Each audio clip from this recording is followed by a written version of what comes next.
বলে, হুজুর আমি 10 বছর ধরে প্রবাসে থাকি, হুজুর আমি আসলে আপনার সঙ্গে নারায়ণগঞ্জ গিয়ে দেখা করবো। আমি বললাম, ভাই আপনি প্রবাসে কয় বছর আছেন? বলে, হুজুর 10 বছর আছি। তা আমি বললাম, আপনি 2-3 বছর পর পর বাংলাদেশে আসেন না? বলে, না না। বলে, হুজুর এইখান থেকে 2 বছর আগে আমার মাকে বলেছিলাম, মা আমি বাংলাদেশে চলে আসতে চাই। আমার মা বলে, বাবা বাংলাদেশে এসে তুমি কি করবা? আরো কয়েকটা বছর থাইকে আসো। হুজুর বাবাকে বললাম যে বাংলাদেশে আমি চলে আসতে চাই, আমি কোনো কাজ করবো, এসে ব্যবসা বাণিজ্য করবো।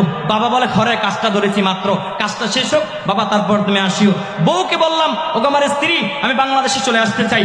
স্ত্রী বলে, এখন এসে কি করবা? আরো কিছু টাকা ইনকাম করে আসো। হুজুর এদের কাছে আমার টাকার মূল্য আছে, আমার কোনো মূল্য, আমার কোনো মূল্য।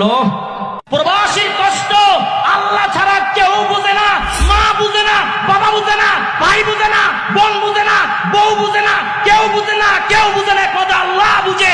এদের